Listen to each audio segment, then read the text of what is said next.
Hello there. So today I'm going to be telling you about some makeup products that I've dibble dabbled in recently and I've just not been very impressed with. In fact, I've been downright disappointed in. I save only the most disappointing products for these types of videos, so you know these products are shit. As always, you may love these products, and if you do, I think that's fantastic. Believe me, I wish that I love these products as well because I spent my hard-earned money on them. I mean, no one wants to buy a product and hate it. Do you know what I mean? Unless you're just being passive-aggressive against yourself, in which case I think then you would need help. Without further vaginas, we're going to get straight to this video. So today I'm going to begin with probably the product that disappointed me most, and this is the Conceal and Define Foundation by Makeup Revolution. So I really wanted to like this. Like, I really wanted to love it, not just like it. Wanted to love this because I'm a huge fan of the concealer. Just had really high hopes for this foundation, but unfortunately it just didn't work for me at all. Nowadays I tend to have kind of, I'd say like normal to kind of oily skin. I found that this foundation made my skin look super cakey.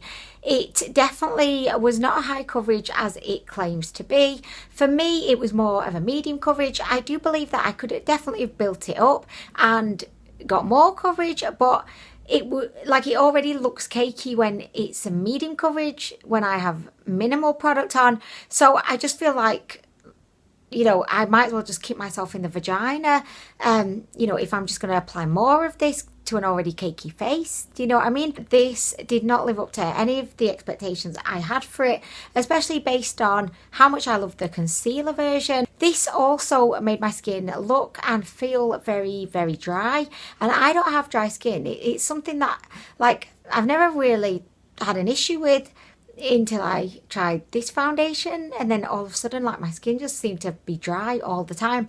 You know, in life there's some foundations that you know that you can just reach for, you can put on, and they're going to last throughout the day, they're going to make your skin look great, and they're going to feel comfortable.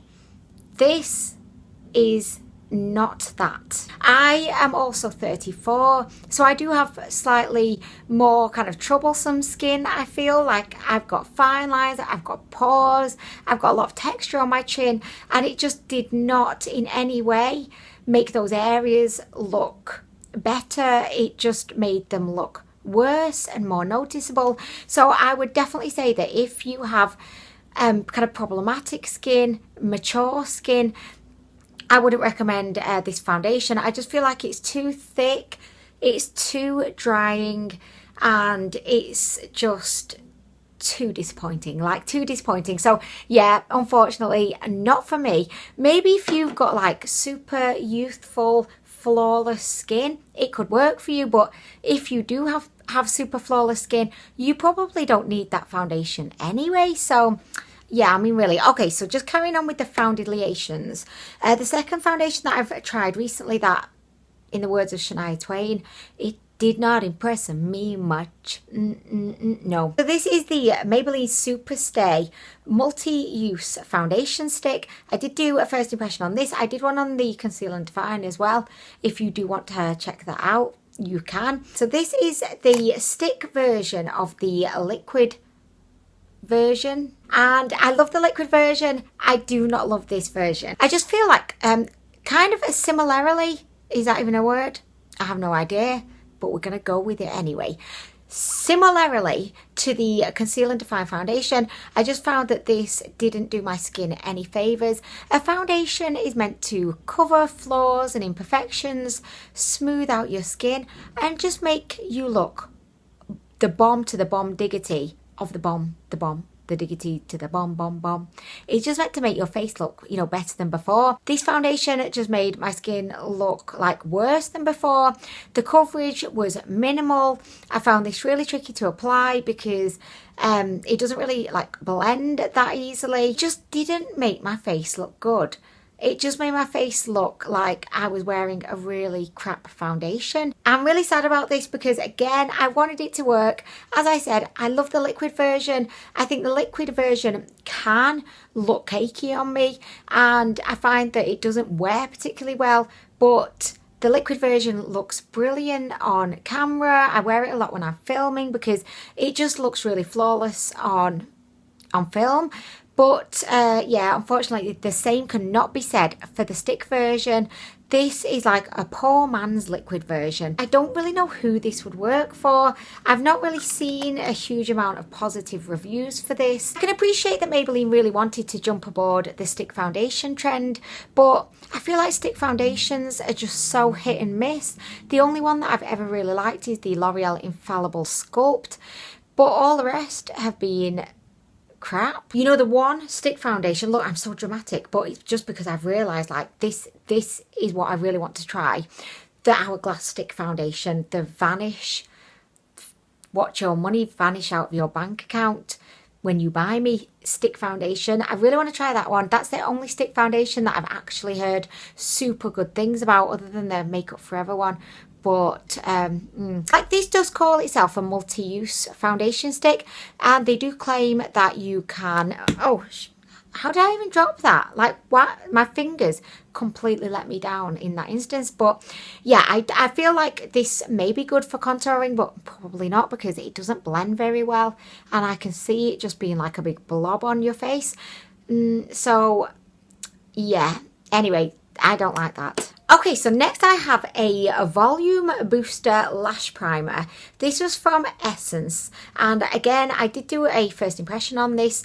At first, I really liked it. Like, this is a thick kind of white mascara, and when I say thick, I mean think of like glue thick. At first, I was thinking that this was actually making my lashes look really good, but then when I watched the footage back, I was like, what? Like, what were you thinking, Anwen? Were you on ketamine or something? By the way, not that I take ketamine, but like, I was feeling like only like being under the effects of like a horse tranquilizer would lead me to think that this was actually making my lashes look any good, because it wasn't. This just feels like you're putting glue onto your eyelashes. All it seems to do is make your eyelashes super like thick and sticky, so that when you go in with your mascara, like, you end up with like one eyelash, because all of your eyelashes just kind of morph into one and you just have like one eyelash. I feel like the only circumstance that this would be good for would be if you wanted to have white eyelashes. Maybe you're doing some kind of avant-garde Halloween look and you want white eyelashes. This would be absolutely spectacular, because it does look really good on its own, but definitely not as a lash primer. I feel like, no. Okay, so next I have a product that was sent to me by a brand, because they emailed me and asked if I would like to try a couple of their products. And I said yes, because the product sounded really good, and I actually don't have like a problem with the product per se. It was just that I could not get the product to work. I blame myself for that. That isn't an issue with the product. We're talking about magnetic eyelashes here. I thought that these were like the best idea ever, and I still do. I think it's like an idea. A magnetic eyelash just seems perfect, because you don't have to mess about with glue, and I just figured that, you know, it would just be a lot easier, you know, to use, because I do struggle applying false eyelashes anyway. So when I heard about magnetic eyelashes, I was like, yes. I mean, why has no one thought of this before? So this brand got in touch with me and asked if I'd like to try. They actually initially wanted to send me coloured contact lenses, which they did send me, which I tried to film a first impression of, but I couldn't even get them in. I had Honey's in here. We were there for like an hour just trying to get them in. Honey's finally got one in his eye, but when I came to like edit the footage, I just thought, I can't put this video up, because it's just me and Honey just like swearing a lot and trying but failing to put contact lenses in. I never even got them in my eye. Honey's got one in his eye. Anyway, so I just kind of scrapped the video, and I feel like the brand actually were a bit annoyed with me for the fact that I didn't ever put a video up, and I just felt like the footage that we had, it wasn't like particularly like interesting or entertaining. I just kind of scrapped it, and then I just never really got around to filming trying to apply these. Anyway, so I found these impossible. As you can see, there's like 4 different lashes, and the idea is you put one on top and then you put one on the bottom, like underneath the lashes, and the magnets like stick together, and Bob's your uncle. There you go. For me, that was not the case, because as you'll see, like I'll put a clip over so you can have a look, but whenever I would try to like, you know, I could connect the 2 magnets together, so I'd lay the top one on my eyelashes and then I'd go in with the bottom one, and they would just like snap together, like when they were like halfway in between my eyelashes. I could never get them to work because I just felt like the magnets were just way too strong. So yeah, I found that these were impossible, and it's a real shame because I really, really wanted to like these. I just think as far as ideas go, this is an inspired idea, but I just could not get these to work. And believe me, I tried, and I've sworn a lot when I've tried to use these, and they just did not work for me. So yeah, the brand that sent these to me were Iris Beauty. They do magnetic lashes, and they have like a whole range of coloured contact lenses, so you know, feel free to check them out. Okay, so next we have actually another product that a brand sent me. So this is the Carbon Cocoa. It's a charcoal. Why did I make charcoal into two words? But this is a like charcoal. Again, why can I not say charcoal as one word? Anyway, so as you can see, it's like a powder. The idea of this is like, because it's charcoal, it somehow, I don't know, maybe charcoal just like brightens your teeth. But the issue that I had with this, right, wasn't that it didn't brighten my teeth, because I do feel like it kind of did make my teeth look whiter, but it was such a messy affair, because as you can imagine, this is like a loose powder. It's like a black setting powder, and you dip your brush in there, your toothbrush, and then you're like brushing.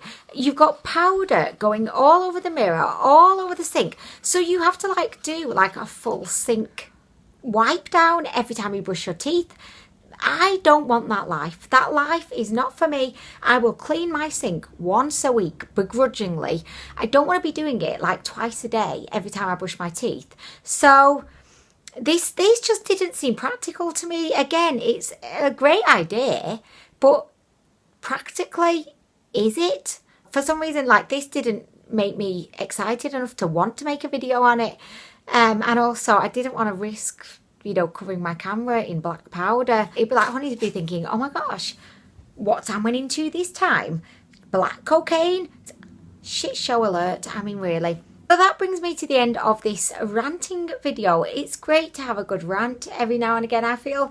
And I just feel like these like disappointing makeup product videos, I just really enjoy making them because I like being a sassy ass rantisons. But anyway, guys, I hope that you're having a wonderful day. Please let everybody and me know in the comments downstairs what your recent, or if you've had any. You may not have had any recent like disappointing makeup products, but if you have, let everybody know so that we know to avoid those products. Anyway, I'm gonna go. Thank you for watching, and I see you in the next video. Bye.